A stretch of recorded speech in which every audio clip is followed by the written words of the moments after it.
Welcome to today's Explainer. Okay, let's dive right into this. Today, we're looking at a truly breathtaking piece of visual art, and we're going to break it down, literally layer by layer. Instead of just giving it a quick glance, we're going to dissect the lighting, the architecture, and the overall atmosphere to understand exactly how this image manages to tell such a completely compelling story without using a single word. So, let's get started. To kick things off, I want you to clear your mind for just a second. Seriously, just kind of strip away all the distractions of your day and get ready for a guided spatial journey. Because we aren't just looking at a picture here, we are literally stepping into an unspoken story. It's a single frozen moment suspended somewhere right between myth and reality. We're going to travel from the very edge of the frame all the way back to that distant horizon.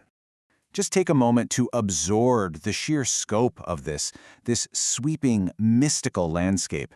Really look at the massive scale of it all. We've got this incredibly detailed foreground right in front of us, which leads back to a sprawling temple complex, and then that stretches all the way up to those towering, silent peaks deep in the background. It's just a massive, completely immersive world. Section 1. The Artifact of Power. Now look right down here at the bottom left. You see that intense golden and blue energy just arcing and whipping around the weapon? I mean, you can almost hear the crackling, chaotic magic of it, right? It's glowing so fiercely that it casts this bright, warm light on the cold, weathered texture of that fractured white marble table it's resting on. Honestly, the veins in the stone look almost like they've cracked under the sheer raw force of whatever this object actually is.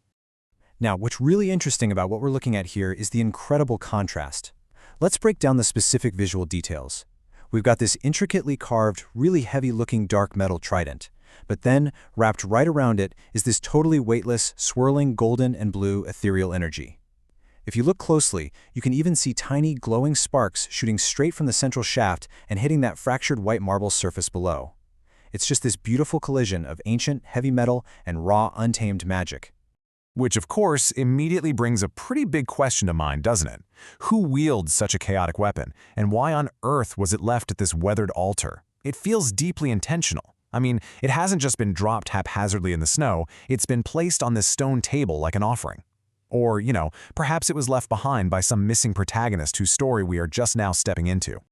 So the crucial point here is this central juxtaposition. The image brilliantly balances two opposing forces. On one hand, you have kinetic energy, that swirling magic, the sparking light, and the chaotic power vibrating right there in the foreground. And it balances that against static permanence. That's the rigid stone, the ancient foundations, and the heavy, completely unmoving architecture sitting just behind it.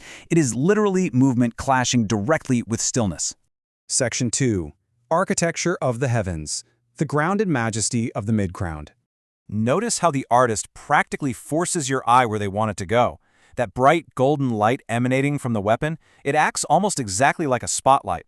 If you follow its glow, it draws a really subtle visual line straight across the courtyard, pointing right to the darkened entrance of that massive stone structure right in the center. The rigid, structured stone of the central temple completely commands your attention simply by sitting quietly at the very end of that magical beam of light. Let's look a little closer at the architectural elements themselves. Notice those multi-tiered roofs with the traditional upturned eaves. See the gleam of the golden spires and the intricate roof ornaments catching that ambient light? Take a second to just look at those beautifully symmetrical stone courtyards and the wide staircases. And finally, scan the edges. Do you spot the small golden stupas dotting the exterior walls and corners? It is just incredibly rich in detail. But this isn't some pristine, untouchable palace. It exists in a really harsh environment. Observe how the biting cold of the snow actually dusts those brilliant golden roofs and accumulates heavily on the stone steps. You can practically feel the chill in the air when you look down at the lower levels, where a thick, icy fog is actively rolling in right at the base of the courtyards. It anchors all this grand architecture in a very real, very unforgiving climate. Section 3. Symbols in the wind. Bridging the gap between stone and sky. Take a look at these vibrant prayer flags draped all across the compound, and this brilliantly illustrates a core principle of visual composition. These draped strings of flags aren't just there to look pretty, they are leading lines. They crisscross the courtyard, basically grabbing your eye from the edges of the frame and pulling your gaze seamlessly across the canvas, connecting all the different buildings of the temple together. And just look at those colors.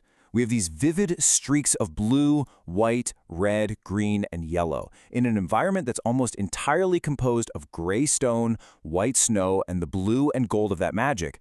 These flags are basically the only source of natural earthly pigment. They cut right through the stark, frozen environment, reminding us of the human element, the faith and the tradition that actually built this place. Section 4. The Silent Peaks. The sweeping isolation of the background.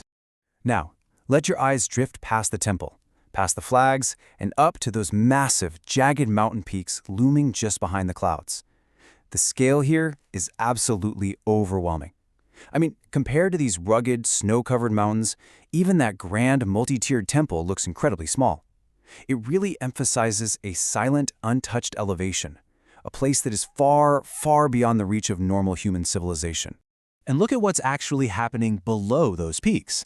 The sprawling, dramatic clouds and the thick fog rolling at the temple's base visually cut this location off entirely from the world below.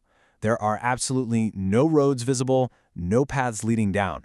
The clouds essentially create a sea of white that effectively turns this mountain sanctuary into an isolated island in the sky.